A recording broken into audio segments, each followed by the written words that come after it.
121. Yang menelepon barusan adalah Anton. Ada pembunuh bayaran yang menyatroni kafe Anton dan berbuat kerusuhan. Pembunuh itu menghancurkan fasilitas kafe Anton dan melukai banyak karyawan Anton. Goro yang kini ikut Anton untuk belajar menjadi pengawal Lukas Brata, mencoba melawan pembunuh bayaran itu. Sialnya, keahlian pembunuh itu jauh melampaui kemampuan bertarung Goro. Walau pembunuh itu menyerang tanpa senjata, Goro menderita luka yang serius akibat dilempar dan dibanting secara telak. Tulang punggung Goro sepertinya patah. Dia hampir lumpuh. Lukas mengebut.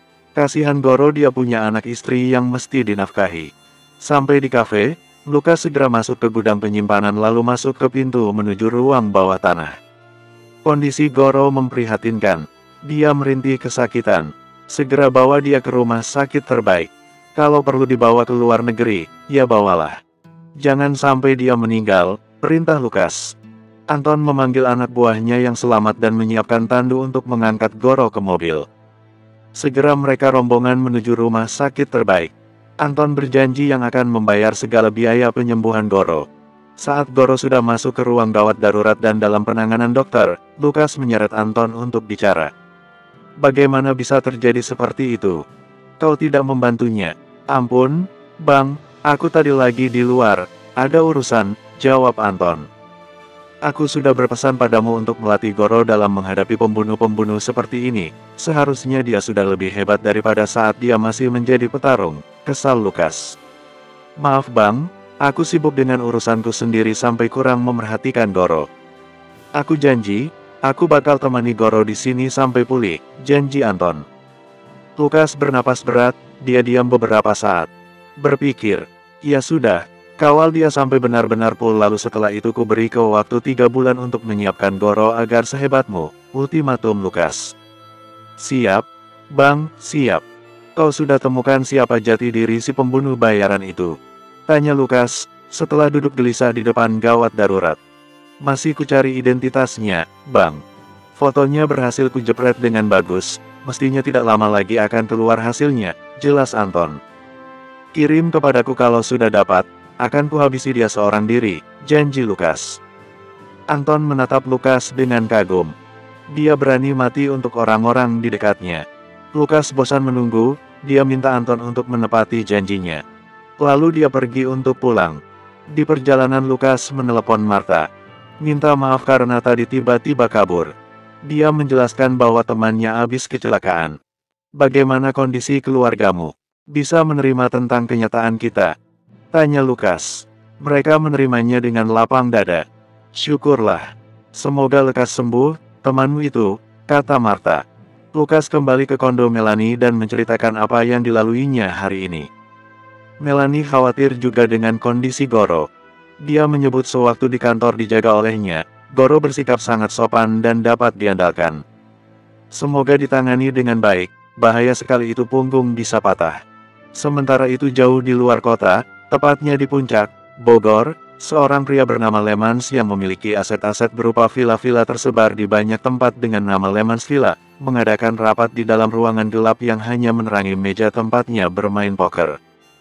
Dia berbincang dengan 3 orang tangan kanannya, sambil mengisap rokok dan minum alkohol.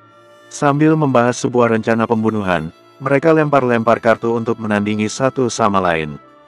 Lemans paling beda sendiri karena kulitnya yang hitam dan ada tato lingkaran putih di punggung tangannya.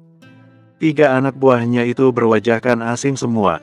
Sekarang, pikirkan bagaimana caranya terbaik untuk meringkus seseorang. Lemans tidak ingin berakhir seperti Sandor Uji dan Willie Newton. Siapa dulu targetnya? Tanya salah satu dari anak buahnya. Lukas Brata, jawab Lemans. Mereka baru selesai membahas rencana itu setelah bermain poker 10 set. Beberapa hari kemudian saat siang-siang di kantor, Lukas menerima sebuah pesan singkat agar dia menuju atap gedung Sukma Group. Nomor itu asing. Lukas pun memenuhi panggilan itu. Sampai di atap dia melihat ada helikopter terparkir di situ dan 4 orang berpakaian hitam dan bersepatu bot sudah berdiri penuh ancaman. Kalian yang menelepon kemarin, seru Lukas. Seorang dengan perawakan agak pendek dari 3 yang lain serta di punggung tangannya terdapat lingkaran putih maju menghadap Lukas.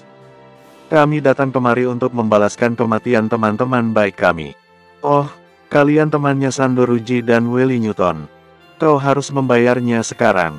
Lukas malah merogoh dompet, mengeluarkan uang pecahan 20.000 dan menyerahkannya ke orang. Uang itu diabaikan, lalu Lukas biarkan terbang terbawa angin. Songong sekali kau, orang itu segera menyerang Lukas.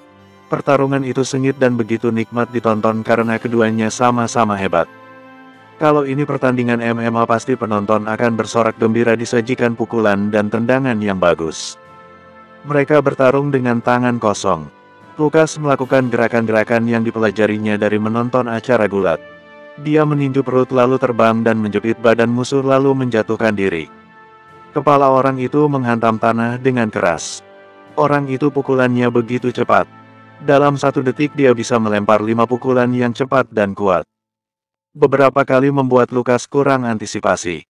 Orang itu berusaha menotok punggung Lukas namun berhasil dihindari dengan merunduk lalu menendang punggung orang itu sendiri. Dia sampai tersungkur. Di satu momen, orang itu berhasil memiting Lukas dengan menarik tangannya dan menjepitnya dengan kaki.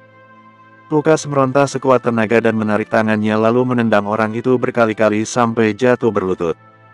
Kemudian Lukas ganti memiting orang itu di lehernya. 3 anak buah orang itu mengeluarkan pistol, menodongkan ke arah Lukas. Gerak sedikit saja akan kupatahkan leher bos kalian, ancam Lukas. Orang itu menyuruh 3 anak buahnya untuk menurunkan senjata. Dia merasa tertarik dengan kemampuan Lukas dan ingin berlama-lama berseteru dengannya. Ini hanya pemanasan. Lepaskan aku dan kami janji tidak akan ke sini lagi. Aku tahu janjimu palsu, kata Lukas. Maafkan, kami hanyalah kelompok kecil cemen. Kami berjanji tidak akan mengganggumu lagi. Kau sangat hebat. Menantangmu adalah hal yang salah, kata orang itu memelas. Kalau aku bertemu dengan kalian lagi, maka aku pastikan kalian semua tamat, tegas Lukas. Kami janji, orang itu bahkan membungkuk di hadapan Lukas. Kau tak akan melihat kami lagi. Lukas melepasnya. Orang itu beranjak cepat dari tempatnya dan berkumpul dengan 3 anak buahnya. Mereka langsung menyalakan lagi helikopter dan pergi dari sana. Salah satu anak buah memuntahkan 1 butir peluru mengenai tanah samping kaki Lukas. Lukas mengumpat dan mengacungkan jari tengah ke helikopter. Siapa mereka? Rasanya aku pernah melihat tato lingkaran putih itu, pikir Lukas. Bersambung. 122. Lukas segera menghubungi Topan untuk mencari tahu tentang kelompok pembunuh bertandakan lingkaran putih. Topan belum pernah berhadapan dengan mereka.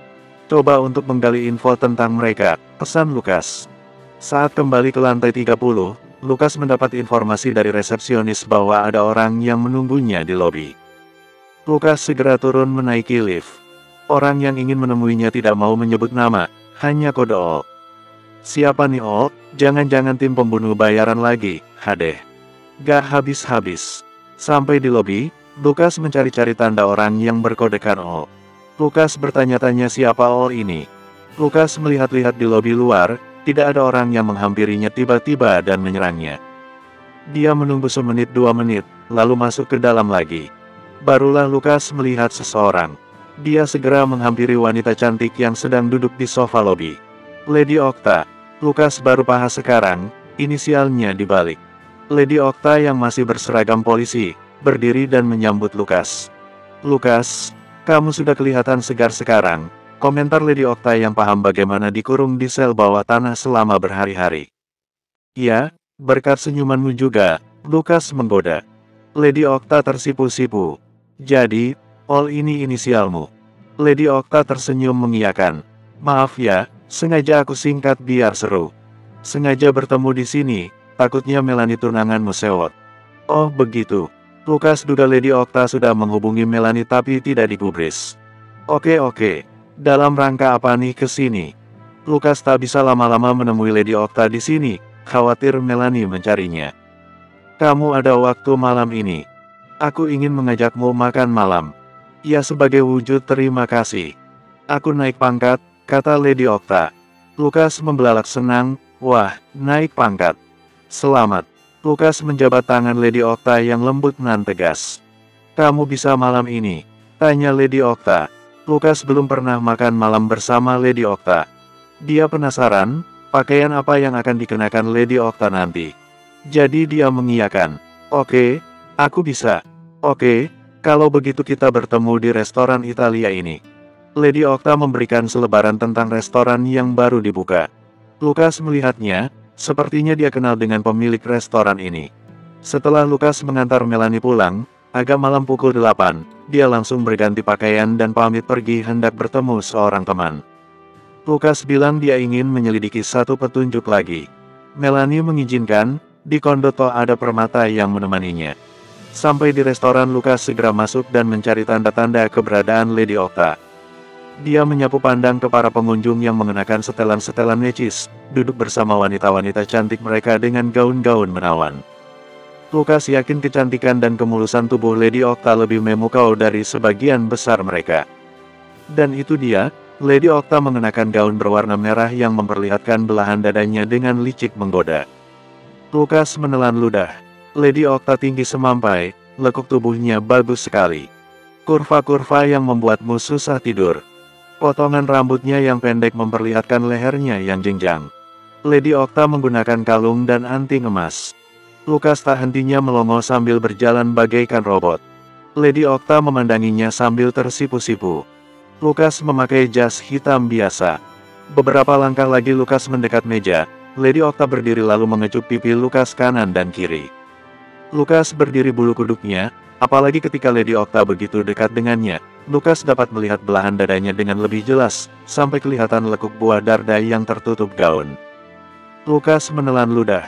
Tubuhnya sedikit gemetar. Dia merasa aneh, rupanya dia salah. Tidak hanya Melanie yang mampu memberikan efek darah berdesir dan lutut lemas. Lady Octa juga. Sebagai pembuka, mereka memesan risotto.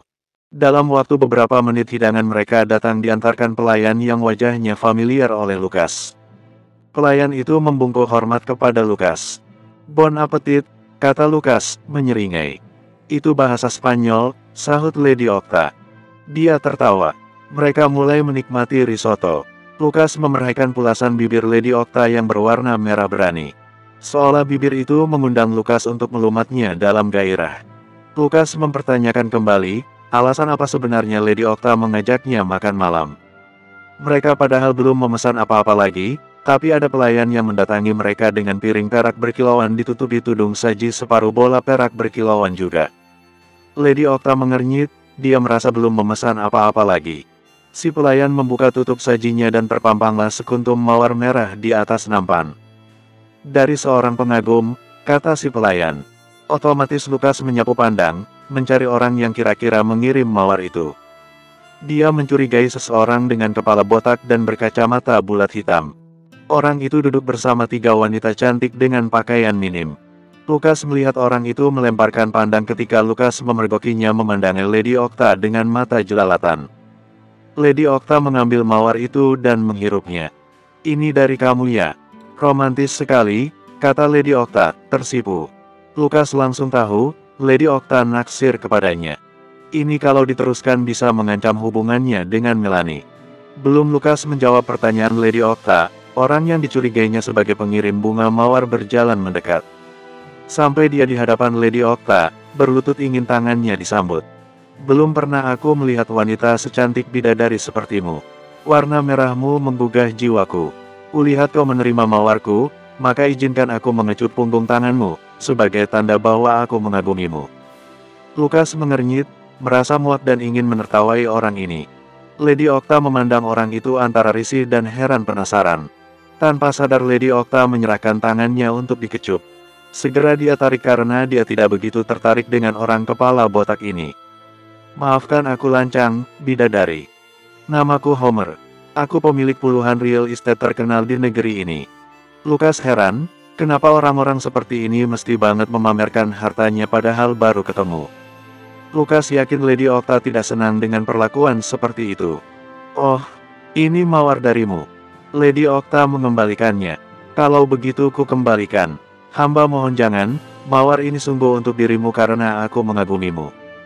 Sudikah kiranya engkau duduk bersamaku dan menyantap segala masakan Italia yang kau kehendaki? Lukas semakin muak. Hei Bung, kau tak punya mata. Atau matamu terhalang kacamata konyolmu itu? Jelas-jelas bidadari ini sedang ada pendampingnya. Kenapa kau malah mau merebutnya? Tidak sopan sama sekali. Bidadariku, apakah rakyat jelata ini benar berkatanya? Karena hamba melihat rakyat jelata ini tidak pantas bersanding denganmu. Lady Okta memutar bola mata. Dia semakin risih. Lady Okta menggeser kursinya menjauh dari orang berkepala botak ini. Botak. Bidadariku merasa terganggu. Sebaiknya kau kembali ke 3 harimu di sana. Mereka sudah pada sewa tuh. Si botak bernama Homer itu berdiri menantang Lukas. Kau tak pantas menyebutku demikian. Itu kurang ajar namanya. Mau kau kuhabisi sekarang. Dalam hitungan ketiga, kalau kau tidak juga pergi dari sini. Garpu ini akan menancap di kepala botakmu yang mengkilap seperti porselen, ancam Lukas. Mengangkat garpu. Kurang ajar ya bicaramu. Homer menjentikkan jari, dan tiba-tiba saja 20-an orang berdiri dari meja masing-masing. Oh, rupanya sebagian besar pengunjung restoran ini adalah anak buahnya. 20 orang itu mengepung meja Lukas dan Lady Okta. Bersambung. 123. Lady Okta, minta izin untuk menghajar orang-orang ini. Lukas minta izin. Lady Okta mendesah, geleng-geleng kepala. Ada cara lain Lukas, biar jasmu gak kotor dan rusak karena menghajar mereka. Lukas menyeringai. Puluhan orang itu semakin dekat, tinggal menunggu aba-aba dari Homer untuk menghajar Lukas. Lukas mengenal pemilik restoran ini. Ya, dia ingat. Ini restoran tempatnya mengajak Melanie, hanya saja desainnya sudah berganti 100%. Makanya dia agak-agak ragu.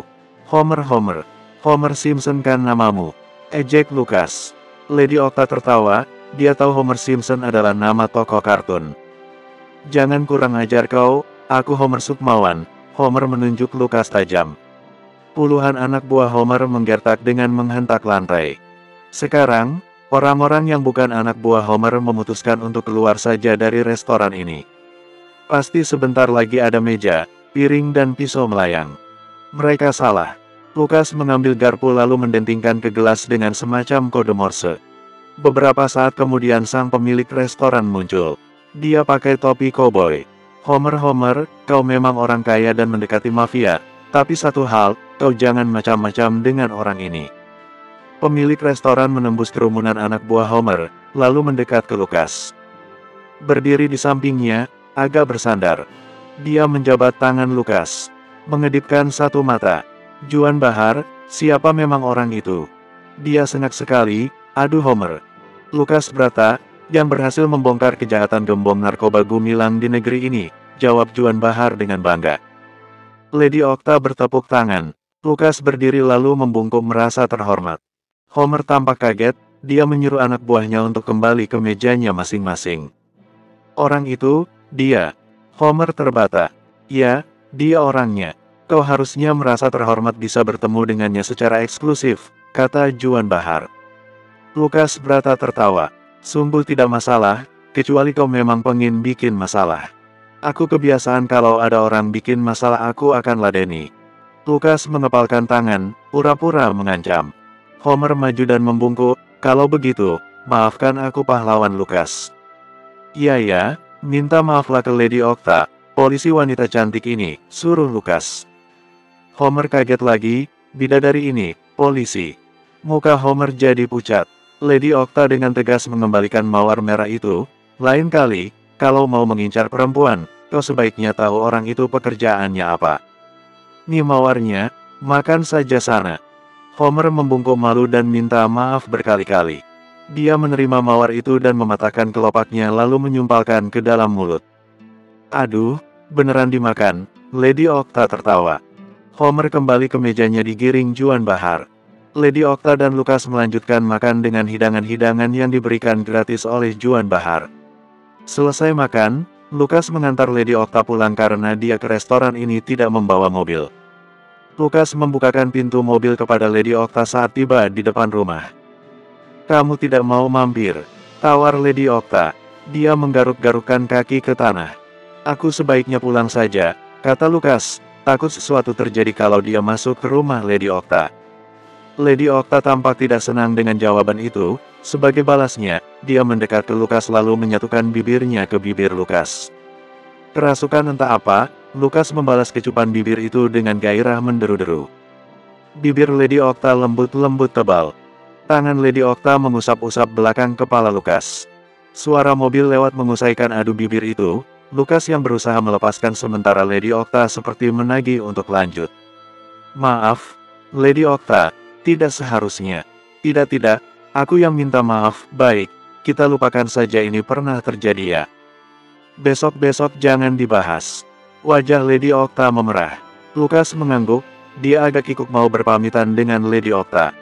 Dia memeluknya singkat, lalu melajukan mobilnya cepat meninggalkan Lady Octa di depan rumahnya sendiri. Di perjalanan pulang ke kondo, adegan mesra dan bergairah itu terputar berulang-ulang di kepala Lukas. Ada gejolak di dalam diri yang mesti dilawannya kuat-kuat. Dorongan pertama adalah untuk berputar balik ke rumah Lady Octa dan menyambut ajakannya berbuat di dalam rumah. Itu sangat kentara dari bahasa tubuh Lady Octa bahwa dirinya ingin bermalam dengan Lukas diiringi perasaan syahdu. Dorongan kedua, dia mesti kembali dan bertemu Melanie. Menguatkan kembali bahwa perasaan dan hatinya hanya untuk dia seorang. Melanie adalah bidadari pertama yang membuat lututnya lemas. Jantung berdebar-debar, napas tersengal. Saat beradu bibir itu tubuh Lady Octa begitu menekan tubuh Lukas. Tonjolan dan lekukan tubuhnya terasa pas menempel di tubuh Lukas. Kenyal, empuk, hangat, menyenangkan. Ada semacam energi listrik yang menyetrum tubuh Lukas dan membuatnya tegang. Dorongan untuk masuk ke rumah dan melayani Lady Octa semakin meningkat. Suara mobil lewat dan kesadaran bahwa Lukas tidak boleh bertindak seperti itu lagi. Dia harus menghormati perempuan sebagai manusia, bukan sebagai objek fantasi. Lagi pula Lady Octa adalah seorang polisi wanita. Lukas sadar karena itu. Lukas memilih yang kedua. Sampai di kondo dia melihat Melanie dan perasaan cintanya membuncah kembali, menyingkirkan kecupan bergairahnya dengan Lady Octa tadi. Lukas merasa tenang memandangi Melanie. Di kamar, Lukas mendapatkan sebuah pesan. Itu datangnya dari orang yang menyerangnya di atap gedung Sukma Group. Dia berkata ingin bertemu lagi dengan Lukas dan menyampaikan keinginan mereka yang sebenarnya. Dia menjamin bahwa pertemuan kedua ini tidak akan melibatkan pertarungan. Lukas mengiyakan. Pertemuannya akan dilaksanakan besok siang. Di atap gedung Sukma Group lagi. Topan menelepon Lukas malam itu. Kau sudah dapat informasinya? Tagih Lukas. Ya, orang bertato lingkaran putih itu bernama Lemans. Kau familiar? Tanya Topan. Lukas mencoba mengingat-ingat, terdengar masih asing di telingaku. Tapi lingkaran putih itu, sepertinya aku pernah melihatnya di suatu tempat. Di salah satu misi kita dulu. Ya, tapi aku lupa di mana. Coba kau cari di antara foto-foto dan rekaman video misi-misi kita terdahulu. Sial. Kamera di helmku dulu sudah kuhancurkan, sesal Lukas. Oke, aku akan telusuri itu. Residu dari gairah kecupan intens dengan Lady Octa masih menggerayangi seluruh tubuh Lukas. Ada perasaan geli yang mesti dituntaskan. Lukas masuk ke kamar mandi dan melepaskan semua itu. Meluruhkan gairah supaya lebih tenang. Kalau tidak, dia tidak bisa tidur malam ini. Selanjutnya dia bisa membayangkan dan memimpikannya Melanie saja. Sialnya, dalam mimpinya malam ini dua wanita itu muncul bersamaan. Dalam adegan pernikahan, Lukas di tengah, dihimpit dua wanita cantik itu dalam balutan gaun pengantin. Lalu dengan cepat berpindah ke adegan ranjang, Lukas berbaring lalu dua wanita itu dengan buas nan menggoda merangkak mendekati Lukas secara perlahan. Lalu mimpi itu dirusak oleh suara ledakan. Esok harinya di kantor, Lukas kaget melihat Juni beredar di Sukma Group. Juni, apa rencanamu sebenarnya? Lukas membatin. Bersambung. 124. Lukas melihat Juni keluar dari ruangan Melanie. Dia memakai setelah baju kerja dengan rok pendek. Lukas segera menghindari bertemu Juni. Dia memenuhi ajakan pertemuan Lemans di atap. Dia menuju ke sana sekarang. Di atas atap, Lemans si penjahat dengan tato lingkaran putih di tangan, sudah bersandar di helikopter yang parkir di helipad. Dia datang seorang diri. Pilot helikopter tetap di dalam. Lukas berkata, terima kasih sudah memenuhi undanganku. Kali ini kita ngobrol-ngobrol saja, Lemans sambil mengisap rokok. Lukas menjaga jarak dari Lemans. Kau, Lemans. Lemans mengangkat alis, oh, rupanya kau sudah tahu namaku. Itu menunjukkan bahwa memang dirimu bukan orang sembarangan. Kau banyak koneksi dengan orang-orang hebat. Apa maksudmu? Terus bermain pura-pura tidak tahu, Lukas. Tapi ku yakinkan, Aku sangat tahu siapa dirimu. Kita pernah bertemu, tapi kau tidak akan ingat. Aku dan grupku hanyalah sebagian keping kecil dari masa lalumu. Perkataan Lemans mengonfirmasi firasat Lukas. Dia memang pernah bersinggungan dengan lingkaran putih, mengenai detailnya itu yang rasanya masih terkubur begitu dalam sampai tidak bisa digali lagi. Biasanya tidak seperti ini, Lukas bisa mengakses kenangan lamanya dengan cukup mudah. Ya, kau tidak akan ingat. Ngomong-ngomong, aku baru datang ke sini. Aku datang dari luar negeri bersama timku. Aku pun pekerjaannya mirip denganmu dulu. Tim elit kontraktor militer. Aku kesini bukan untuk ikutan sayembara misi balas dendam. Oh, itu rupanya sudah dicabut oleh pendana, lanjut Lemans. Aku tak paham apa yang kau katakan, kata Lukas datar. Lemans menyeringai, terserah katamu, aku mengenalmu Lukas. Dan kedatanganku ke sini adalah untuk mengajakmu bergabung dengan timku, ya, tim lingkaran putih. Kita bisa melakukan banyak hal untuk negerimu. Aku tidak mengerti apa yang kau tawarkan dan katakan, sudah, kalau tidak ada lagi, aku mau balik kerja, Lukas berbalik. Silakan, ku beri waktu kau untuk mempertimbangkan tawaranku. Ini masih akan terbuka sampai kapanpun. Kami membutuhkanmu, Lukas.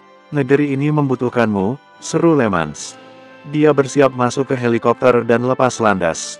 Lukas turun ke lantai 30 dan mencari keberadaan Juni. Dia mengecek CCTV, juga tak menemukannya beredar di Sukma Group. Dia cek lobi, oh, Juni sudah keluar sekitar beberapa menit lalu. Berarti dia hari ini baru selesai wawancara. Jangan-jangan dia mau menyelidiki Melanie, mau mengacaukan pertunanganku. Tidak akan kubiarkan, kau, Juni. Waktu istirahat siang, Lukas pergi ke rumah ibunya. Dia langsung mencari Juni. Juni, apa yang kau lakukan di Sukma Group? Tanya Lukas. Juni sedang bersantai di ruang keluarga. Lukas berdiri di depannya. Juni dengan iseng menarik Lukas untuk duduk di pangkuannya, tapi Lukas kuat dia tak bergeser sedikit pun. Yah, aku kan mau membantu ibumu juga. Aku mulai besok bekerja di kantormu. Tapi di lantai 11. Yey, kita akan sering bertemu. Aku janji gajiku akan kuserahkan untuk ibumu, jawab Juni. Ngapain? Aku sudah cukup memberi ibuku. Kau seharusnya tetap di rumah saja menemani ibuku. Tidak melakukan yang lain, desak Lukas. Aku kan bosan di rumah terus, Lukas. Aku ingin berkarya. Lagi pula, ibumu juga punya kegiatan dari pagi sampai siang. Aku sendirian di sini, ya bosan. Ya kau ikutilah ibuku. Ibumu melarangku, Lukas. Ini juga atas saran ibumu agar aku melamar kerja di Sukma Group. Kalau kau tetap menginginkanku untuk menemani ibumu terus, harusnya kau menggajiku. Enak aja capek-capek aku melawan penjahat, tapi gak dibayar. Kau mau dibayar berapa? Tantang Lukas. Juni berdiri. Aku ingin dibayar dengan cinta dan belai kasihmu. Lukas mendorong Juni untuk duduk lagi. Sinting kau. Itu harga yang aku mau, kalau tidak, ya aku tetap akan bekerja di Sukma Group. Juni tertawa. Terserahlah, awas saja kau kalau berbuat yang aneh-aneh di kantor. Kau tahu, aku pemegang saham kedua terbesar di sana. Juni tepuk tangan. Tambahan alasan kenapa aku pengin kamu menikahiku. Lukas mengancam Juni, dia tidak betah, lalu keluar dan kembali ke kantor. Hari esoknya, Juni bikin masalah.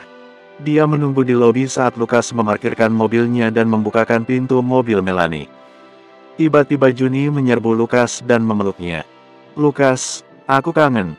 Melanie tampak terkejut, menajamkan alis, matanya menyorot galak kepada Juni, terutama ke Lukas. Tatapannya minta penjelasan. Lukas segera mendorong pelukan Juni. Melanie berjalan meninggalkan Lukas.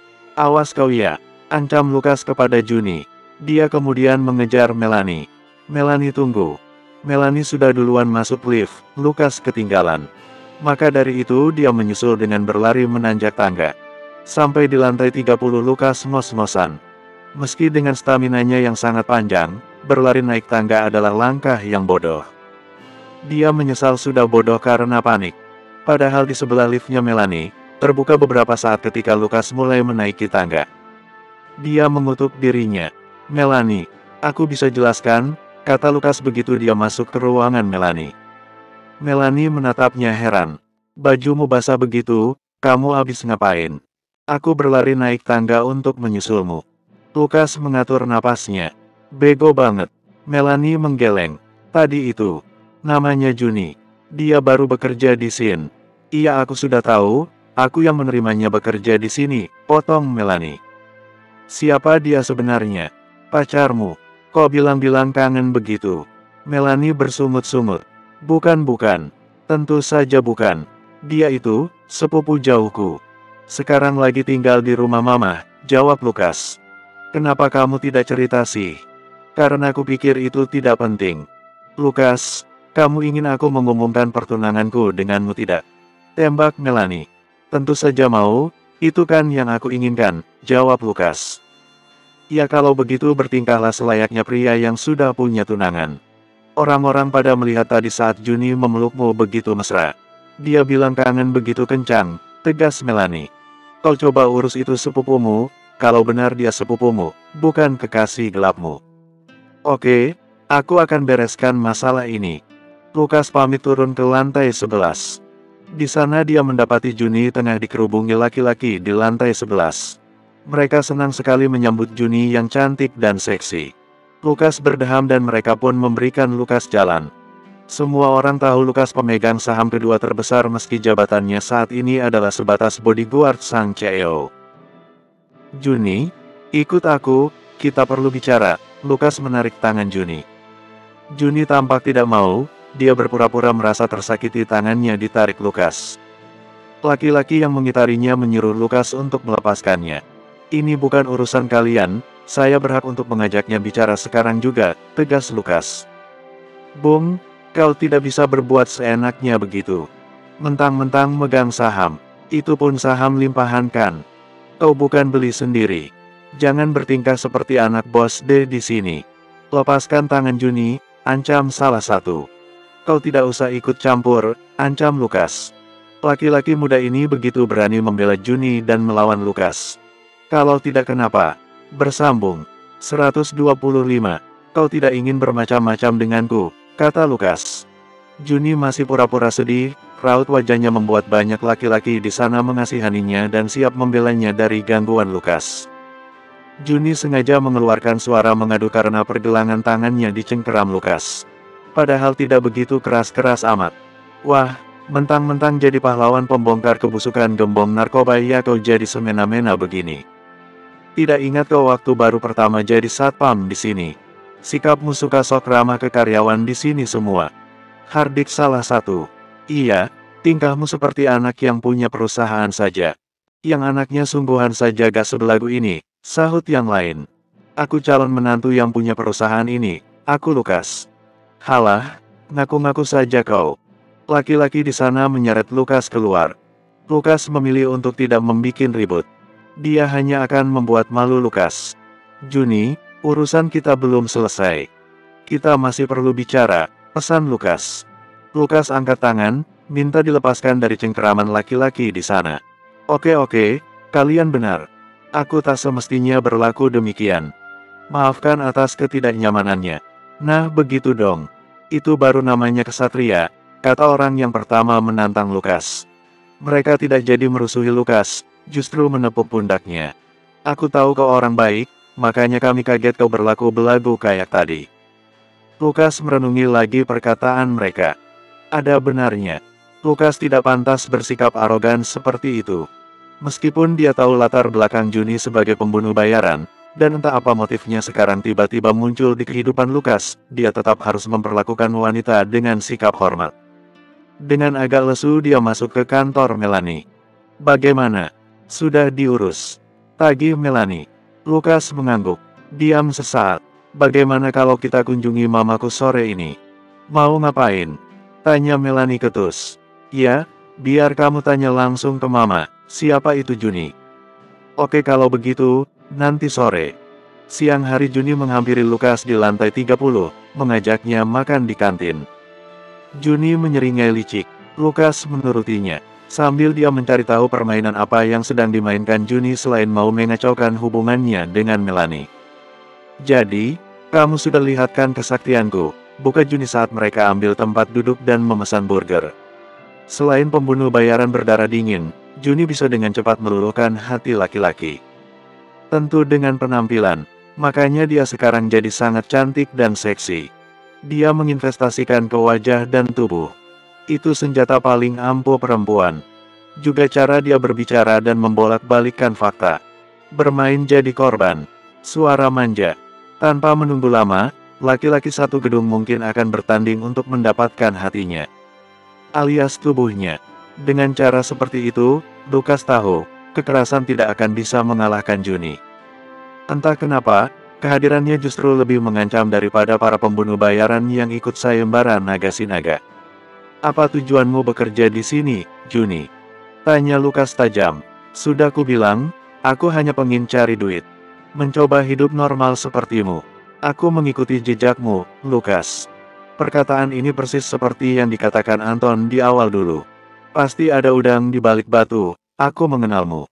Kita hanya kenal 3 hari 3 malam di sebuah ruang sempit di mana kau pengecut sekali sampai tidak mau menjamahku. Padahal aku tahu kau pengen pancing Juni. Juni, tidak usah mengungkit itu. Sudah tidak ada hubungannya dengan sekarang. Aku tahu kamu orang yang manipulatif. Rencanamu memiliki rencana lain. Berlapis-lapis. Kamu layaknya agen rahasia. Itu masa laluku, Lukas. Aku sudah mengembara, menjalani pahit manis kehidupan. Dan kini aku memutuskan untuk memulainya dari nol. Menjadi normal sepertimu, jelas Juni. Omong kosong, kamu masih memainkan perang urat saraf. Itu tadi buktinya. Perkataanmu tidak ada yang bisa dipercaya. Sekarang, mau apa kamu mengajakku makan di sini? Menawarkan perjanjian. Lukas merasa ini bakal jadi pedang bermata dua. Aku mendengarkan. Aku berjanji tidak akan mengganggu hubunganmu dengan Melanie dan tidak akan berulah di perusahaan tempatku bekerja. Aku akan bekerja sama denganmu dengan baik, mulai Juni. Tapi kamu harus menyediakan waktu, kapanpun, terserah kamu, dalam 1 bulan, 2 kali atau 4, untuk mengajakku jalan-jalan, atau kunjungi aku di rumah ibumu. Kita ngobrol-ngobrol, nonton film, apapun yang orang-orang normal lakukan. Apakah kamu bersedia? Lukas mengernyit, menghela napas, mengetukkan jari di meja. Tak habis pikir dengan permintaan Juni. Itu sama saja dengan mengganggu hubungannya dengan Melanie. Melakukan perselingkuhan di belakang Melanie. Sekarang yang penting adalah agar Juni tidak melakukan hal konyol seperti tadi pagi selama dia bekerja di Sukma Group. Oke, aku bersedia. Tapi aku juga punya syarat, aju Lukas. Apa itu? Juni bersemangat. Aku ada batasan dan itu hanya akan kukatakan ketika aku melakukan permintaanmu. Aku akan memantau kelakuanmu dan aku akan menyetopnya kapanpun aku mau, kata Lukas tegas datar. Oh, oke, Juni agak kecewa. Sorenya, tanpa memberitahu Juni, Lukas bersama Melanie berangkat berkunjung ke rumah ibu Lukas. Melanie takjub dengan kondisi rumahnya sekarang. Sudah direnovasi. Lukas menceritakan tentang Ferry yang waktu itu berbuat jahat kepada warga di sana dan mendapatkan konsekuensi untuk membayar ganti rugi serta merenovasi rumah-rumah di sana. Termasuk yang paling difokuskan, adalah rumah ibu Lukas. Baguslah, preman itu menepati janji, komentar Melanie. Lukas memencet bel dan memanggil ibunya. Ciptarani segera membukakan pintu dan gembira sekali bertemu dengan Melanie. Dia ajak masuk dengan suka hati. Lukas melihat Juni sudah ada di rumah, sedang membantu di dapur. Melanie juga melihatnya. Juni menyapa Melanie dengan riang. Jadi benar ya Juni sepupu jauhnya Lukas? Tanya Melanie kepada Ciptarani. Oh iya, benar sekali. Sepupu jauh dan teman main waktu kecil. Mereka sudah belasan tahun tidak ketemu. Sekarang Juni tinggal di sini sama saya untuk bantu-bantu, memulai kehidupan baru katanya, jelas Ciptarani. Oh, begitu. Lukas gak cerita nih tante, tohok Melanie. Lukas, bagaimana sih kamu? Jadinya Melanie seperti salah paham sekarang kan? Dia kan tunangan kamu, jadi segala apapun mesti kamu ceritakan kepadanya. Itulah kunci langgengnya hubungan. Komunikasi, tegur Ciptarani kepada Lukas. Melanie mengangguk, tapi Lukas melihat wajahnya seolah cemburu. Seperti merasa didului oleh orang lain untuk mengabdi kepada mertua. Lukas minta waktu sebentar untuk berbicara dengan ibunya. Lukas mengajak ibunya ke kamarnya yang dulu, dia menceritakan tindak tanduk Juni selama ini. Ibunya agak kaget, tapi lalu mafhum. Lukas minta bantuan ibunya untuk menegur Juni. Lukas kembali berkumpul dengan Melanie di meja makan. Sementara Ciptarani menuju dapur dan menowel Juni. "Ya, Tante." Ciptarani menunjuk dengan dagu ke arah Lukas. Juni mengikuti arahnya. "Kamu beneran suka dengan Lukas?" Bersambung. 126. Juni, betulan suka sama Lukas? Tanya Ciptarani lagi. Juni tampak terbata mau menjawab. Dia seperti tak mengantisipasi hal ini akan ditanyakan langsung oleh ibunya Lukas. Menggunakan senjata andalannya, Juni menunduk, malu-malu. "Ingat ya Juni, bukannya Tante melarang, suka boleh. Tapi cukup sampai situ ya. Kamu jangan ada niatan untuk memacari Lukas. Dia sudah punya tunangan, tuh dia orangnya. Cantik kan? Ya kalian sama-sama cantiknya lah. Mereka sebentar lagi akan menikah." "Ya," Ciptarani menasehati dengan nada keibuan. Juni menggoyang-goyangkan kakinya. Garuk-garuk kepala. "Iya, Tante." Ciptarani memeluk Juni. "Tante senang kamu ada di sini." Setelah itu mereka berdua ikut bergabung makan malam bersama Lukas dan Melanie. Lukas mengawasi Juni kalau-kalau dia berkata yang tidak-tidak. Melanie bertanya beberapa hal seputar masa kecil Lukas dan Juni. Di sini Lukas pura-pura mengiyakan apapun yang dikatakan Juni. Sungguh, dia lupa. Sesudah makan malam, Lukas dan Melanie pamit pulang. Di mobil Lukas bertanya, "Bagaimana? Sudah clear kan?" "Ya, dia sepupu jauhmu." "Oke deh. Mohon diawasi saja dia, karena takutnya kalau tidak perform dengan bagus, dia akan membawa-bawa namamu," pesan Melanie. "Siap, Bu CEO cantik," goda Lukas. Melanie langsung mencubit pinggang Lukas. Melanie teringat dia mesti belanja bulanan untuk memenuhi kulkas. Permata nitip dibelikan beberapa barang juga. Lukas mencari supermarket yang masih buka jam 9 malam. Melanie minta Lukas mencarikan troli dulu sementara dia melihat-lihat katalog promo. Saat Lukas kembali ke tempat Melanie melihat-lihat promo, dia tidak menemukan Melanie. Lukas menoleh ke sana kemari namun tak terlihat juga. Lukas masuk ke dalam, berkeliling sampai 7 kali di setiap lorong etalase. Tidak ketemu. Dia mencari keluar ke tempat parkiran, barangkali Melanie mau mengambil sesuatu dari mobil, tapi tak ada. Lukas menghubungi ponsel Melanie. Tidak terjawab. Lukas cemas. Dia pergi ke bagian informasi, memberitahu ciri-ciri Melanie tapi mereka mengaku tidak melihatnya. Lukas membuka ponselnya lalu mengakses pelacak di ponsel Melanie. Sial, pelacaknya entah kenapa sudah dimatikan. Padahal kalau ponselnya dimatikan sekalipun, pelacak itu tetap akan aktif. Melanie diculik, simpul Lukas. Dan penculiknya tahu ponsel Melanie dipasangi pelacak. Selama 1 jam Lukas mencoba menghubungi orang-orangnya. Mulai dari Topan, Anton, sampai Randy untuk membantunya mencari Melanie. Anton disuruhnya tetap menjaga Goro, suruh anak buahnya saja yang bergerak. Setelah selesai menghubungi mereka semua, Lukas mendapat telepon dari nomor Lemans. "Kekasihmu ada di tanganku, kalau kau ingin dia selamat, temui kami di kawasan gudang Border Park." "Datanglah sendirian. Bangsat kau, Lemans," umpat Lukas, tapi telepon sudah dimatikan. Lukas tahu kawasan gudang itu. Dulu tempat para istri dan anak pemegang saham Sukma Group pernah disekap di sana. Lukas segera masuk ke mobil dan mengebut. Di mobil Lukas mengabari orang-orangnya agar menghentikan pencarian. Dia sudah mendapatkan lokasi Melanie diculik. Dia minta mereka agar tidak menyusul.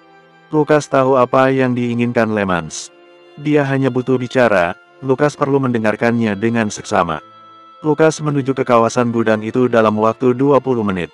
Gudang itu begitu besar dan hanya ada Lemans dan Melanie seorang di tengah-tengah gudang dengan penerangan minim. Melanie diletakkan terikat di sebuah kursi besi. Lampu di atasnya menyorot. Lemans berdiri di belakangnya, menggenggam pisau militer. "Terima kasih sudah memenuhi undanganku lagi, Lukas." Lukas melihat ke sekeliling, khawatirnya anak buah Lemans berkamuflase di dinding yang gelap. Tapi dia tidak merasakan kehadiran orang lain selain mereka bertiga. Lukas berjalan mendekat dengan mengangkat tangan. "Kau mau bicara? Bicaralah Lemans." "Lukas, tolong aku." Melanie berteriak, tapi langsung dibekap mulutnya dari belakang oleh Lemans. Berisik, nanti tetangga pada bangun. Kelakar Lemans. Jangan lukai Melanie, pinta Lukas. Lemans menyumpal mulut Melanie dengan buntalan kain. Lalu mengangkat tangan, menunjukkan bahwa dia tidak berniat untuk melukai Melanie.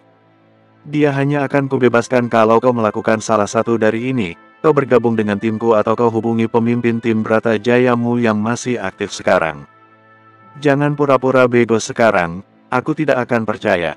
Aku tak segan akan menggores pipi mulus ini dengan pisau.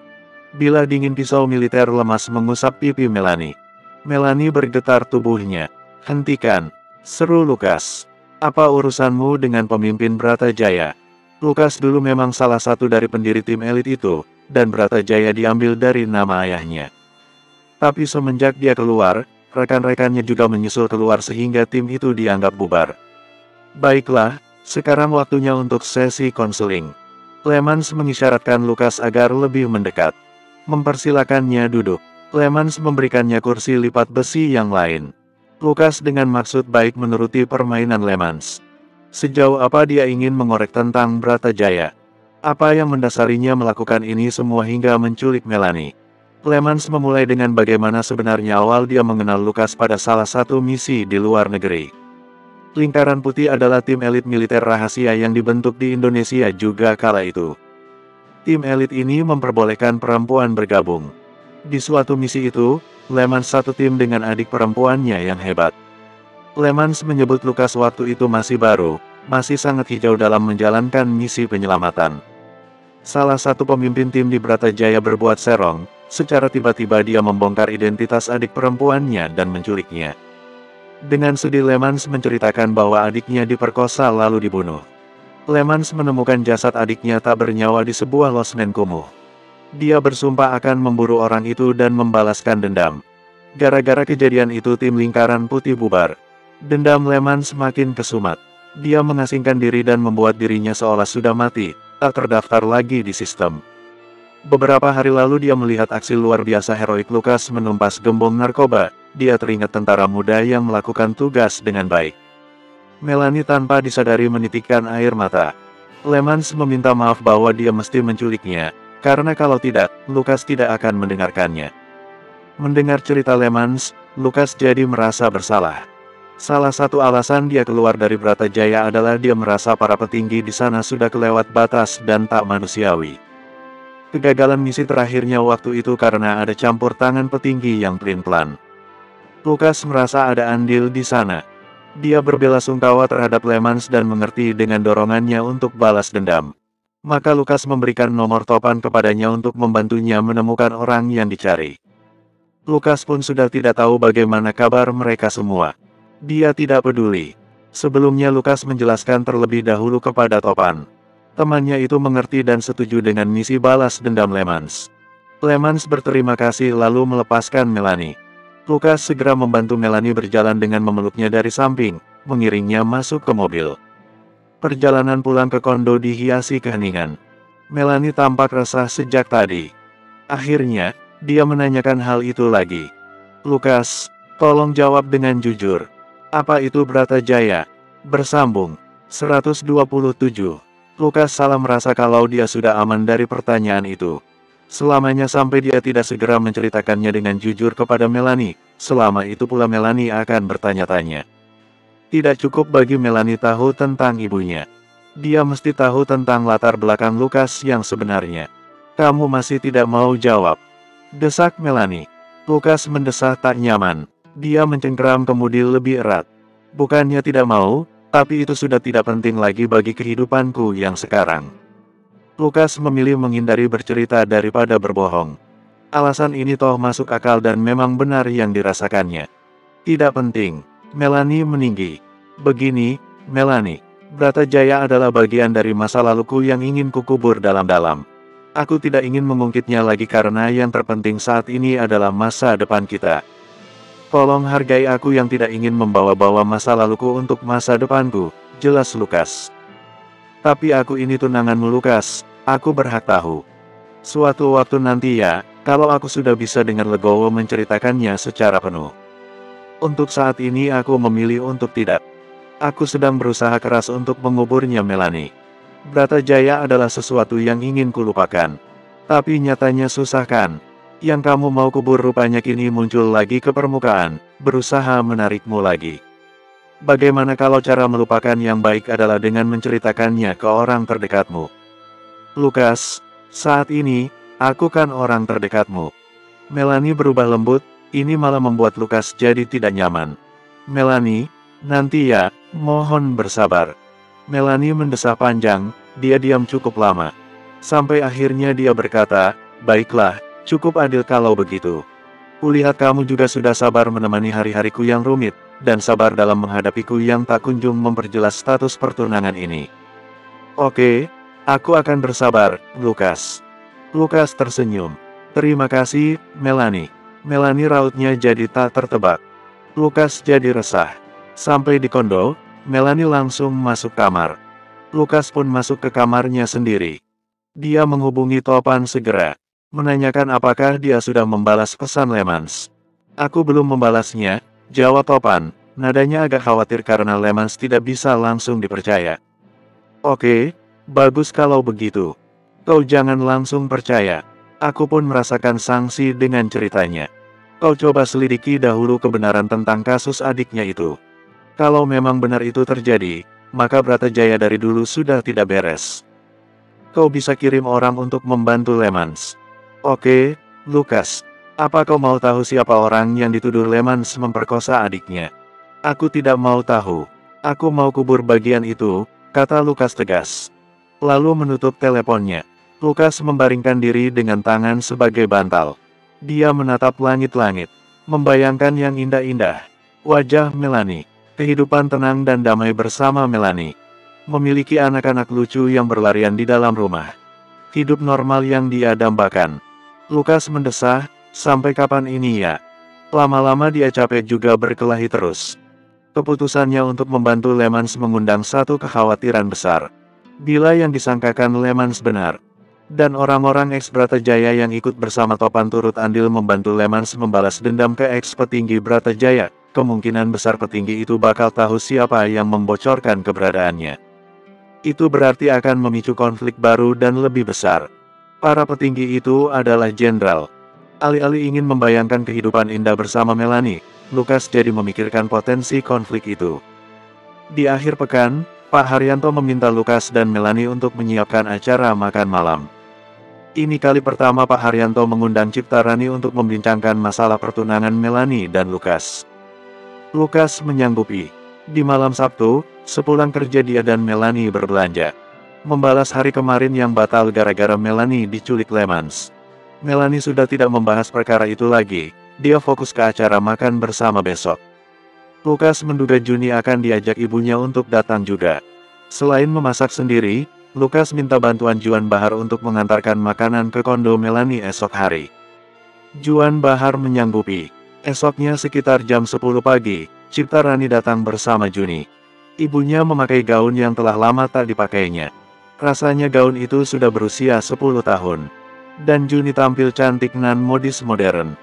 Dari tadi pagi Permata sibuk memulas Melanie agar tampak memukau di hadapan calon mertua. Entah kenapa Lukas pagi ini merasakan mual tak biasa. Dia menduga setelah pertemuan ini Melanie akan mengumumkan pertunangan mereka secara resmi di sebuah acara perjamuan yang dihadiri orang banyak. Apakah Lukas siap untuk itu? Pak Haryanto datang dikawal dua orang ajudan yang berjaga di depan saja. Lukas meminta dua ajudan itu ikut masuk. Karena meja dan kursi masih cukup untuk dua orang lagi. Pak Haryanto tersenyum dengan kebaikan Lukas yang membumi. Hal seperti itu yang membuat bawahanmu betah bekerja denganmu.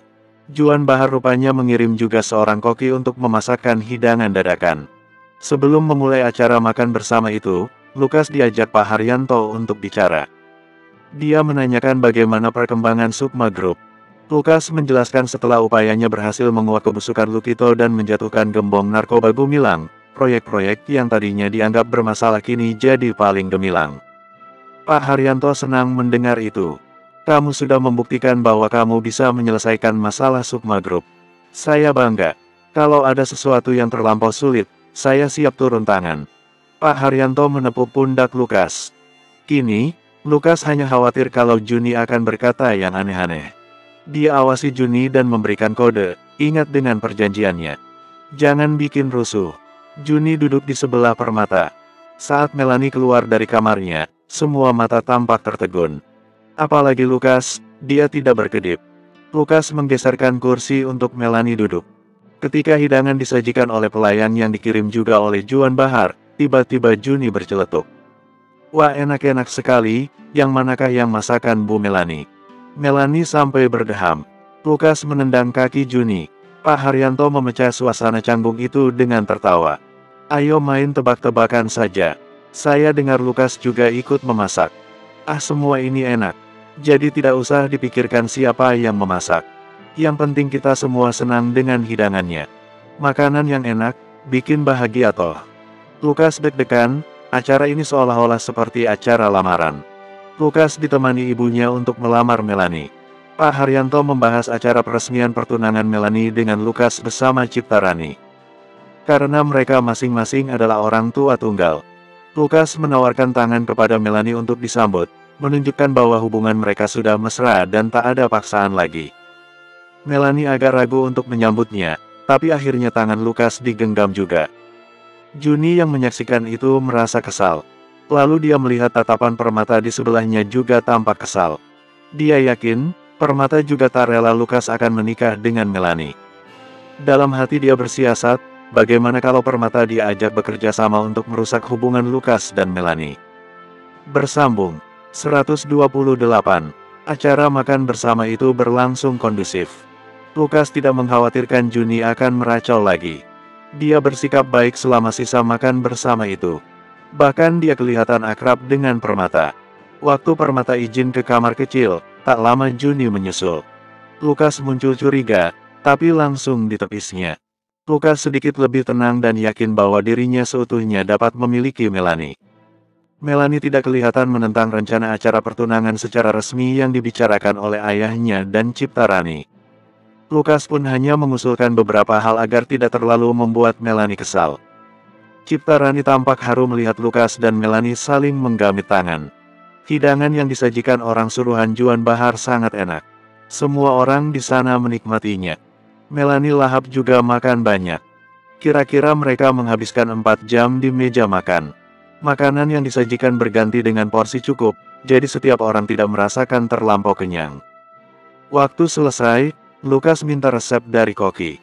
Dia berniat akan mereplikasi semua masakan yang ada.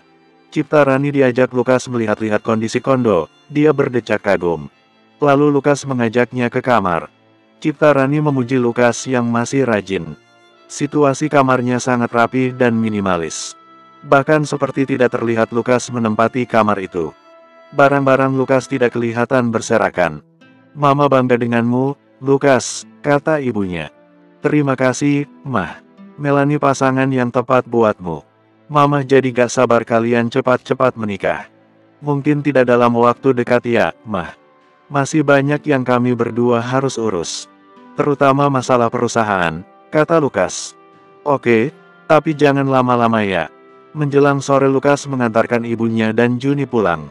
Di mobil Juni mengoceh tentang acara pertunangan Lukas nanti. Dia mengusulkan agar ada home band yang bagus. Dia pun mengajukan diri untuk menjadi pramusaji. Lukas menegurnya, masalah persiapan pertunangan biar Lukas dan Melanie yang tentukan, Juni tidak perlu repot-repot. Kalaupun itu diadakan, tak mungkinlah bagi Lukas untuk meminta Juni jadi pramusaji. Dia dan Ciptarani adalah tamu terhormat. Sampai di rumah ibunya, Lukas mau langsung pamit, tapi Juni mengejarnya dan menahan Lukas di ambang pagar. Ada apa lagi, Juni? Lukas kedengaran tak sabar dengan manuver Juni. Maaf aku keceplosan tadi, aku tidak bermaksud menyindir atau bagaimana, aku Juni. Sudah itu lupakan saja, masalah sepele. Aku harap kamu menepati janjimu. Kita punya kesepakatan, hubungan kita tidak bakal lebih jauh. Aku punya tunangan yang aku cintai, tolong hargai itu, pesan Lukas. Tapi, itu yang terlihat di permukaan kan. Sebenarnya hubunganmu dengan Melanie masih belum stabil. Kamu masih tampak seperti bucin. Hubungan yang baik adalah hubungan yang sama-sama menginginkan. Lukas, kalau kamu menerimaku, aku yang akan jadi bucinmu dahulu. Lukas menggelengkan kepala. Juni, kamu melewati batas. Kamu tidak tahu apa-apa tentang hubunganku dengan Melanie. Kamu tidak usah kasih saran. Lukas, aku hanya pengen kamu bahagia. Aku bahagia dengan Melanie, meski aku harus berjuang untuk mendapatkan cintanya. Tapi kamu tak perlu melakukan itu untukku, aku akan langsung menerimamu, Juni kuku. Juni, hentikan. Ini sudah tidak bagus. Juni menunduk, menitikkan air mata. Lukas duga itu hanyalah air mata buaya. Kalau saja aku datang 5 bulan lebih awal, kamu pasti tidak sedang berjuang mati-matian mendapatkan cinta Melanie. Aku yang akan mengejarmu, membuatmu jatuh hati kepadaku, seperti waktu itu, aku tahu kamu jatuh hati padaku, kan? Juni, maaf. Ini selesai hari ini. Kalau kamu masih seperti ini terus, bikin aku pusing. Kalau kamu masih begini, perjanjiannya batal. Aku tidak mau menemanimu, tegas Lukas. Lukas, beri aku kesempatan membuktikan bahwa aku dapat mencintaimu, mohon Juni. Tidak, Juni. Tidak. Itu hanya akan menyakiti dirimu. Mencintai orang yang tidak dapat kamu miliki itu sangat sakit, jadi jangan siksa dirimu ya. Lukas menyentuh pundak Juni, menenangkannya. Tapi oleh Juni malah ditariknya tangan Lukas, diciumnya lalu dia memeluk Lukas erat-erat. Bahkan tangan Lukas ditariknya untuk meremas dadanya. Lukas langsung mendorong Juni. Dia langsung pergi berlari menuju mobilnya di parkir. Gilak tuh cewek, gerutu Lukas. Selagi berlari Lukas menoleh ke belakang, dilihatnya Juni masih memandanginya sambil menangis terseduh-seduh. Sampai di kondo, Lukas mendapati Melanie ada di kamar, Permata sedang ada di ruang TV. Lukas memutuskan untuk masuk ke kamar saja. Telepon masuk dari Eni Satria. Lukas angkat. Hei, apa kabar? Sapanya ramah. Lukas, aku habis dari Bali, sekarang udah di Jakarta lagi. Kita mau ke kondonya Melanie nih, Eni berkata dengan riang. Kamu punya waktu 20 menit untuk sampai ke sini. Kalau tidak, aku tidak akan bukakan pintu, goda Lukas. Ah, kamu bercanda. Oke, tantangan diterima. Lukas ingat Eni dan Helen lagi ada proyek melanglang buana ke lokasi wisata lokal dan internasional. Sudah cukup lama dari terakhir mereka bertemu. Terakhir itu mereka lagi makan-makan di Baharisi, tapi kemudian diganggu orang-orang kelompok Ruji. Aku bawa Helen serta, tambah Eni dari sambungan telepon. Oke, kemarilah masih ada banyak makanan di sini, kata Lukas. Makin ngebut deh kalau begini, kata Eni. Lukas sampai mendengar suara angin. Lukas tidak ada pikiran apa-apa tentang kedatangan Eni. Dia sudah berdamai dengan Eni yang awalnya terlihat mencurigakan dengan menggoda Melanie, dan di akhir-akhir, malah menggoda Lukas. Setahu Lukas, Melanie juga sudah berbaikan dengan Eni. Dalam pembelaannya, Eni tidak serius menggoda Lukas, kalau itu membuat Melanie cemburu. Lukas pernah menghubungi Eni untuk minta maaf kalau dia sempat diserang orang tak dikenal. Itu gara-gara aksinya menantang naga sinaga. Sekarang permasalahan itu sudah selesai. Tidak ada lagi pembunuh yang mengikuti sayembara misi balas dendam. Lukas dan Randy menghabiskan uang banyak untuk menyuap si pendana besar. Kadangkala Lukas berpikir, harusnya dia pakai saja dana itu untuk membuat sayembara juga, yaitu meringkus naga sinaga. Kalau begitu kan dia tidak perlu capek-capek. Tapi itu bukanlah jati dirinya Lukas. Cara main Lukas tidak curang seperti itu. Lukas bersantai di kamar, mendengarkan musik. Rasanya sudah bertahun-tahun telinganya tidak disumpal dengan musik-musik bagus. Dia paling suka musik era 90-an. Terutama yang cadas-cadas. Di ruang TV, Permata sedang gundah gulana. Dia teringat permintaan ayahnya untuk merebut hati Lukas. Hari ini dia makin galau, karena pertunangan Melanie dan Lukas sudah di depan mata. Lalu tadi dia diajak bicara dengan Juni, menawarkan bantuan untuk merebut hati Lukas. Permata menolak mentah-mentah tawaran Juni. Bel pintu berbunyi. Permata segera membukakan pintu. Cari siapa? Tanya Permata. Aku mencari pacarku, namanya Lukas Brata, kata perempuan yang datang. Dia berpenampilan bagaikan cewek rocker. Rambutnya dikelabang dan dibikin model ladang jagung. Bersambung. 129. Pacar Lukas. Permata heran. Setahuku Lukas tidak punya pacar. Dia punyanya tunangan. Perempuan cantik itu menjulurkan tangan untuk berkenalan. "Kenalkan, namaku Eni Satria." "Lukasnya ada kan?" Permata menengok ke dalam, baik Melanie dan Lukas belum ada yang keluar kamar. "Ada keperluan apa?" tanya Permata ketus. Dalam hati dia berkecamuk, apakah benar Lukas punya pacar? Kalau begitu dulu mestinya Permata minta Lukas jadi pacarnya betulan saja kalau memang tidak masalah. "Aku ingin bertemu dengannya, aku kangen. Aku bawakan oleh-oleh dari luar negeri buatnya." Permata memicingkan mata. Dia curiga perempuan ini benar pacar Lukas. Sampai bawa kado dari luar negeri. Apa mungkin dulu Lukas pernah ke luar negeri dan berpacaran di sana, lalu balik ke Indonesia dan bertunangan dengan Melanie? Pacarnya sekarang mengejarnya dan menuntut tanggung jawab. "Please," kata Eni lagi. Dia datang sendirian ternyata. "Tunggu sebentar." Permata masuk dan menutup pintu, membiarkan Eni terasing di luar. Dengan bersungut-sungut Permata masuk ke kamar Lukas. Dia sedang berbaring dengan bertelanjang dada. Permata menahan napas melihat tubuh Lukas terpampang di atas tempat tidur.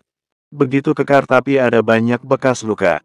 Lukas baru saja 10 menit memejamkan mata dan mendapatkan mimpi sekilas tentang kehidupan nyaman bahagianya bersama Melanie. Hal itu terganggu dengan towelan Permata di perutnya. Refleks kesiagaan kemiliterannya beraksi. Lukas tiba-tiba menarik tangan Permata hingga dia jatuh menimpa dada Lukas. "Aduh, maaf." Lukas bangun, membantu Permata duduk dan berdiri. "Lukas, kok begitu sih?" Permata protes. Maaf, refleks. "Ada apa Permata?" Permata berkacak pinggang. "Lukas, jawab dengan jujur, kamu setia tidak sih dengan Melanie?" Lukas mengernyit. "Kok kamu tiba-tiba tanya begitu? Itu di depan ada cewek pang ngaku-ngaku pacarmu, katanya kangen sama kamu. Abis dari luar negeri dia. Bawain kamu oleh-oleh. Dia beneran pacarmu?" Permata sambil menunjuk keluar. "Pacar? Luar negeri? Kangen?" Lukas heran. Dia mengumpulkan nyawanya dulu sehabis tidur singkat sore hari. Lalu dia teringat, 20 menit sebelumnya Eni menelepon mau main ke sini. "Siapa namanya?" "Eni Satria," jawab Permata. Lukas langsung mengambil kaos dan pergi keluar. "Permata, Eni Satria ini temanku dan Melanie. Dia pasti sedang bercanda." Permata mengerucutkan bibir cemberut. Selagi Lukas menemui Eni di luar, Permata masuk ke kamar Melanie dan mengadukan hal yang sama. Baru saja Lukas mau mengajak masuk Eni, Melanie keluar dengan murka. Dia memakai gaun tidur siangnya. Pakai tank top dan celana pendek. "Wah, enak juga Lukas tinggal serumah dengan dua cewek cantik dan seksi," komentar Eni. Lukas menyuruhnya diam. "Lukas, siapa itu? Siapa lagi yang ngaku sebagai pacarmu?" seru Melanie dari dalam. "Melanie," seru Eni Satria, ketika melihat Melanie dari balik pintu. "Eni." Melanie terkesiap. Melanie menerima pelukan Eni. "Kamu sudah balik?" "Iya, aku kangen sama kalian." Kangen juga melihat aksi Lukas. Permata melihat itu makin heran. Lukas mendekat kepadanya dan berbisik menjelaskan. "Eni suka bikin perang, memang." Melanie berbincang sebentar dengan Eni selagi mengajaknya masuk. Dia bertanya kenapa Helen tidak ikut. Helen sebenarnya ikut pulang ke Indonesia tapi dia mau liburan di desa dulu. Lukas membantu membawakan koper traveling Eni. "Permata, perkenalkan ini teman baikku, Eni Satria. Kalian belum pernah bertemu sepertinya," Melanie memperkenalkan. "Dia memang suka bercanda, otaknya memang ngawur," kelakar Melanie. "Oh," tanggap Permata singkat. Dia masih tidak suka dengan kehadiran Eni. Dia jadi merasa ada saingan baru. Masa dalam satu hari sudah muncul dua perempuan yang sama-sama mengincar Lukas. Eni sudah tidak tinggal lagi di kosannya. Kosnya sudah dia jual seluruhnya untuk membiayai perjalanan ke luar negeri. Sekarang dia ingin tinggal sebentar di Indonesia dan minta izin untuk menetap sementara di kondo Melanie sampai dia mendapatkan apartemen baru. Melanie tanpa pikir panjang malah mengizinkan. Lukas jadi heran, dulu saja dia melarang-larang Lukas berdekatan dengan Eni. Kini, malah membuat kesempatan itu jadi lebih besar. Satu rumah bersama 3 wanita seksi. Lukas geleng-geleng kepala, dia was-was akan ada konflik di depan. Terpampang di depan mata. Lukas merasakan 3 pasang mata itu beberapa kali melirik Lukas dengan ketertarikan yang tak biasa. Lukas sudah pasti akan memilih Melanie. Tapi persaingan itu akan tetap hadir. Apalagi saat ini ada Juni. Gila, 4 orang ingin menaklukkan hatinya. Ditambah lagi, kalau Lady Okta benar-benar menginginkannya. Jadi ada 5. Lukas tiba-tiba pening. Hatinya sudah tertambat kepada Melanie. Misalkan saja belum, otak, hati, dan nafsunya pasti akan rakus untuk melahap semuanya. Selagi membawakan koper Annie ke kamar yang tersedia, Lukas membayangkan secara nakal bagaimana dia beraksi dalam satu ranjang bersama 5 perempuan itu. Bagi laki-laki di luar sana, fantasi ini adalah fantasi umum. Seperti seorang sultan yang bebas saja melakukan itu semua. Tapi Lukas tidak seperti itu sekarang. Dia bersumpah setia kepada Melanie, dan hanya kepada Melanie dia akan menyerahkan raga dan nyawanya. Di ruang TV, Melanie dan Annie berbincang. Annie banyak bercerita tentang pengalamannya jalan-jalan di luar negeri. Permata hanya ikut mendengarkan, sesekali hanya menanggapi singkat dengan eksklamasi, "Oh." Lukas selesai membereskan kamar sementara untuk Annie, lalu menuju dapur dan menghangatkan hidangan tadi siang untuk Annie. Annie berdecak menghirup aroma masakan. "Wah, abis makan besar ya tadi?" tanyanya. Melanie menjelaskan tadi pagi abis ada pertemuan antara ayahnya dengan ibu Lukas, membahas pertunangan. Annie langsung memeluk Melanie dan mengucapkan selamat dan turut senang. Permata tidak ikutan makan, dia memilih masuk ke kamarnya. Terdengar pintu dibanting dan suara ceklek pintu yang terlampau kencang. Lukas mengamati itu dan mengernyit. "Kenapa ya Permata?" batinnya. Melanie mengajak Annie makan sambil bercerita banyak. Malam harinya, setelah bermain kartu, Lukas beristirahat di kamar. Dia habis berbincang dengan Topan mengenai kemajuan kasus adiknya Lemans. Ada titik terang dan memang semua bukti mengarah ke salah satu jenderal. Tiba-tiba ada yang menyelinap masuk kamar Lukas. "Oh, ini kamarmu. Sepi betul." Annie masuk tanpa permisi. "Annie, kamu ngapain di sini?" Lukas buru-buru mengambil kaos dan memakainya. "Gak, cuma pengen lihat kamarmu saja." "Gak boleh." Saat Annie berjalan mendekat ke tempat tidur Lukas, kakinya tersandung. Dia memekik dan sialnya pekikannya itu terdengar seperti orang melenguk keenakan bercinta. Sudah begitu dia terjatuh tepat di atas Lukas. Melanie yang kebetulan lagi di dapur bersama Permata menikmati es krim. Kaget, keduanya berlari ke kamar Lukas. Menjeblakkan pintu, Melanie membelalak. Permata pun terkesiap. Hatinya hancur seketika. "Kalian lagi ngapain?" Suara Melanie bergetar parah. Dia melihat Annie sedang berada di atas tubuh Lukas, dan piyama seksi tidurnya tersingkap menampakkan paha seksinya. Bersambung 130. Annie gelagapan bangun dan menyingkir dari tempat tidur Lukas.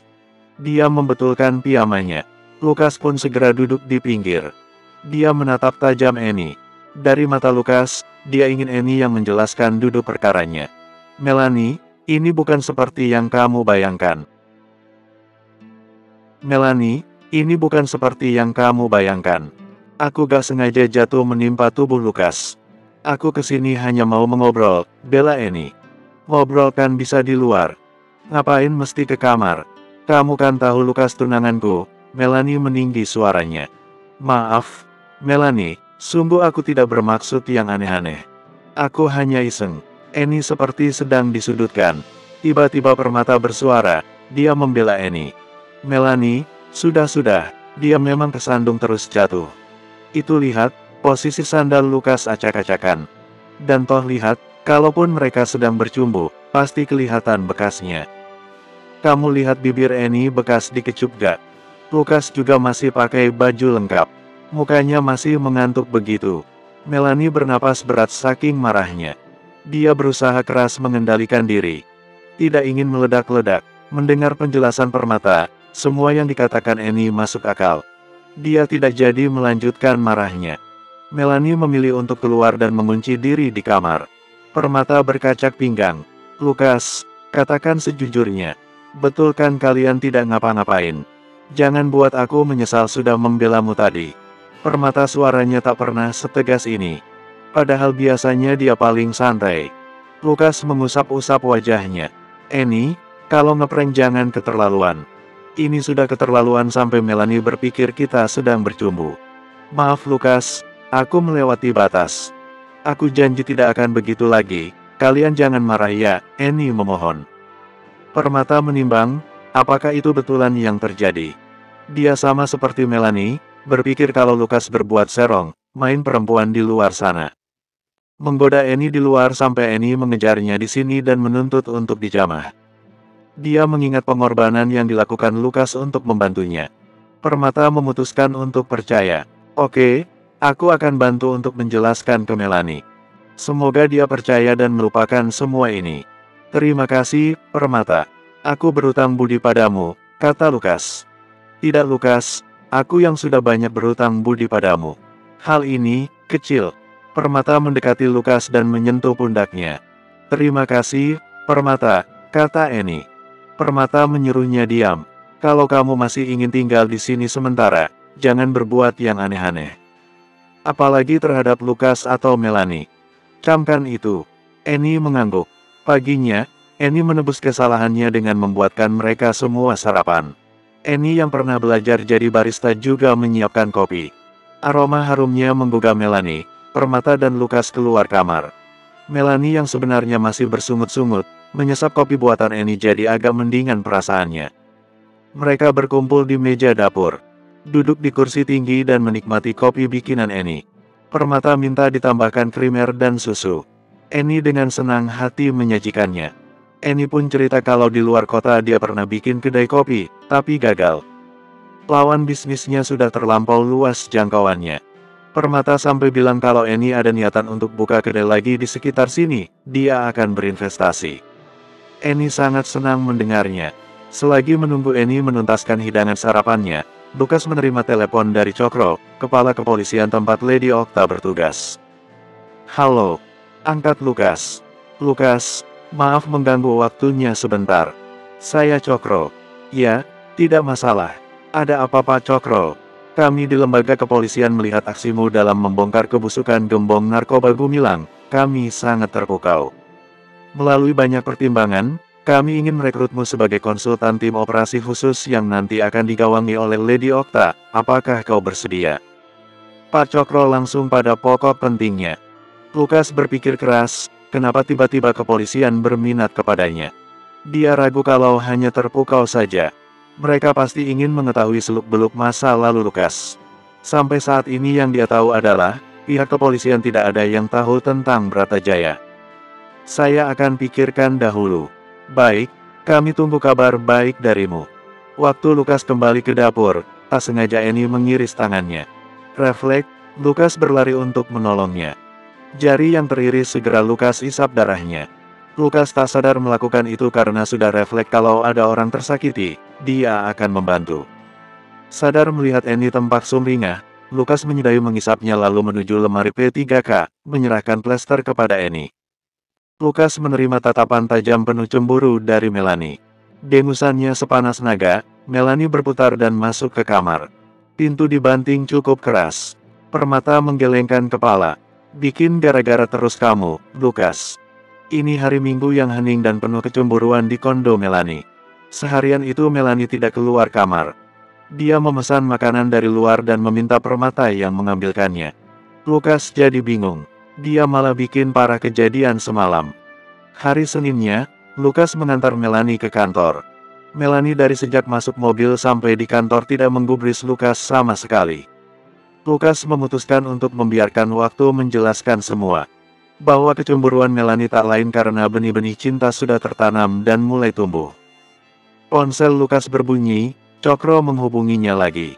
Tadi malam Lukas sudah memikirkan masak-masak. Daripada mengisi kepalanya dengan kecurigaan, lebih baik dia terjun langsung dan menyelidiki dalam senyap, dari dalam organisasinya langsung. Apa yang mereka inginkan sebenarnya? Kenapa mesti Lukas yang diinginkan? Bagaimana, sudah kau putuskan? Tanya Pak Cokro tanpa basa-basi. Ya, sudah kuputuskan. Aku menerimanya. Sebelumnya Lukas menjelaskan bahwa dirinya tidak bekerja sendirian.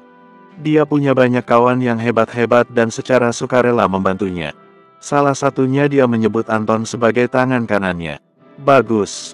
Kalau begitu saya akan segera menjemputmu. Tim operasi khusus itu sudah terbentuk. Tinggal menunggu kehadiranmu sebagai instruktur dan konsultan, kata Pak Cokro, menyudahi. Lukas sudah meminta Pak Cokro secara resmi untuk menghubungi Melanie sebagai tunangannya tentang pengangkatan ini. Setidaknya, ini bisa jadi sesuatu yang bisa dibanggakan dari Lukas. Semoga Melanie dapat melihat itu. Lukas menemui Lee dan menceritakan tentang pengangkatan itu. Lee takjub dan bertepuk tangan salut terhadap Lukas. Kini, keselamatan Melanie di kantor ada di tanganmu. Aku mungkin akan bakal sering keluar untuk melatih tim itu, pesan Lukas. Siap, Lukas. Apapun yang bisa kulakukan. Selanjutnya Lukas yang menghadapi Melanie sendiri. Kamu sudah dihubungi kepala kepolisian? Tanya Lukas. Melanie tidak menggubrisnya. Dia sibuk mengetik, matanya tidak lepas dari monitor. Lukas berdeham. Sekali, dua kali, tiga kali. Melanie menekan touch keyboard dengan kencang. Kelihatan betul lagi kesal. Apa sih? Kamu sudah ditelepon Pak Cokro dari kepala kepolisian? Tanyanya lagi. Ya, sudah. Lalu apa? Ngomong yang jelas dong, ketus Melanie. Apakah kamu menyetujui? Untuk apa aku menyetujui hal yang sudah kamu setujui duluan? Suara Melanie meninggi. Lukas sampai ngeri. Bersambung.